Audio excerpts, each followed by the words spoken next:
Hi, my name is Macy Mae Beglow, and this is a recorded presentation on December 8th, 2025 of my strategic communication plan.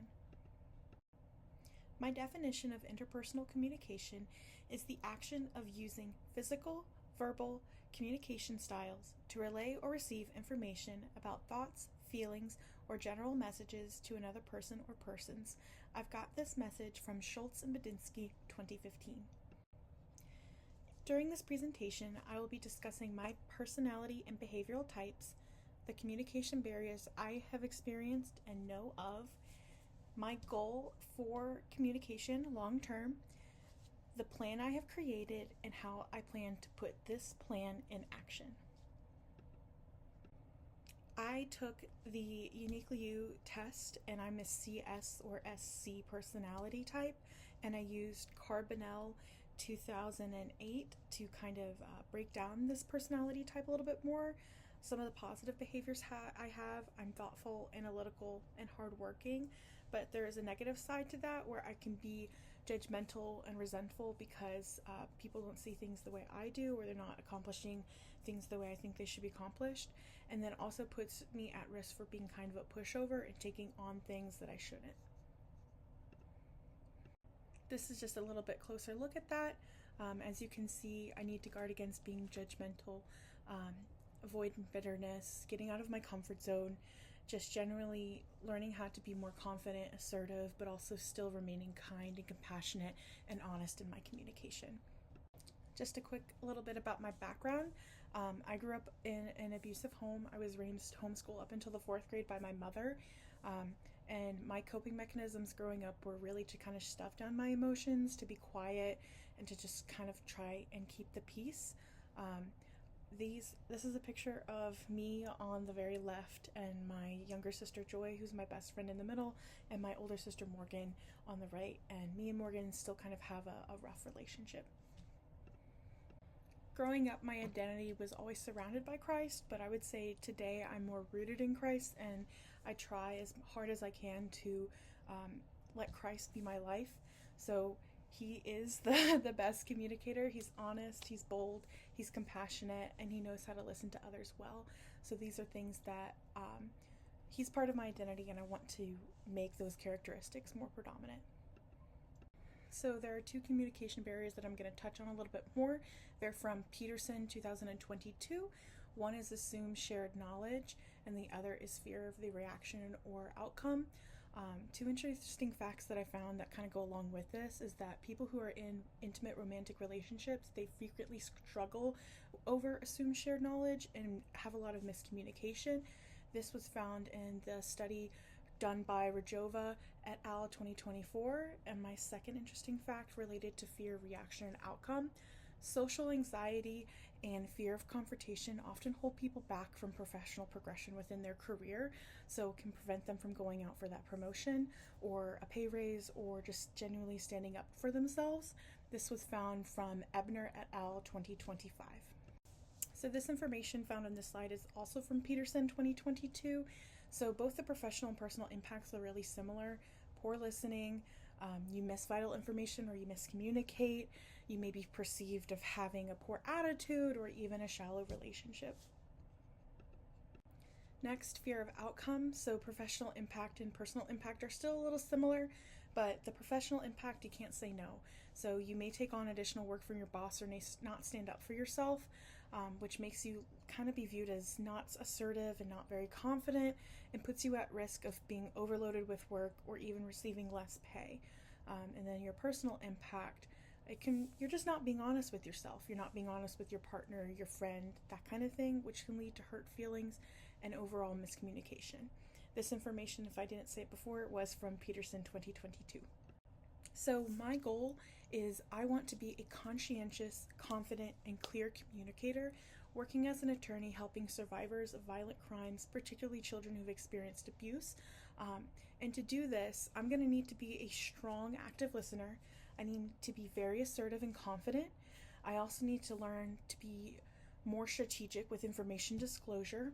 And then I have to be able to change my communication style depending on the environment and who I'm communicating with. So some strategies that I'm going to go a little bit more in depth on. Seeking higher education, which I am currently seeking a master's degree in human services counseling focused in crisis and trauma response. I am also prepping for an LSAT to eventually attend law school. And then I also need to be volunteering. I'm currently in the process with my church, but there's also local organizations that I can do. And then I also want to work on being more open and honest with both my personal and professional relationships. And lastly, France and Weikel 2020 talked a lot about this, but I want to learn how to be more comfortable with doing things that are uncomfortable. And we're going to move on to the next slide. Okay, so we're going to zone in just a little bit here. So focusing on my implementation plan. So professionally, I'm a full-time employee. I currently work at my prosecutor's office, 40 plus hours. Typically, it's a little bit more like 50 hours a week. As a paralegal, I do not appear at court. I do not typically talk with opposing counsel, but I also have a great relationship with my supervisor and other supervisors above her, and I have a great relationship with my coworkers, so much so that they call me Ray, because I'm a ray of sunshine. I'm also a full-time student. I have good personal relationships. I have really close family. Like I said before, my younger sister is my best friend, but I also have tense family relationships, like my older sister. And then I also have a long-distance best friend that I met when I was in person at Liberty, and we still visit each other once a month and have weekly FaceTime calls where we just kind of do book studies together, or just paint, or just enjoy each other's company virtually. And then I need to work on gaining more friends and just more diverse friends, and how I'm going to remain accountable for reaching both my goals and strategies that I listed before, as well as some of the things I talked about on this slide. I'm going to keep detailed logs. I'm going to create weekly and monthly touch bases for my goals, so kind of creating little baby steps to get where I'm getting. And then I'm also seeking out a counselor, a mentor, or just a general accountability partner where I can communicate these goals to them, and they can kind of help me check myself and give external information that I may not necessarily see.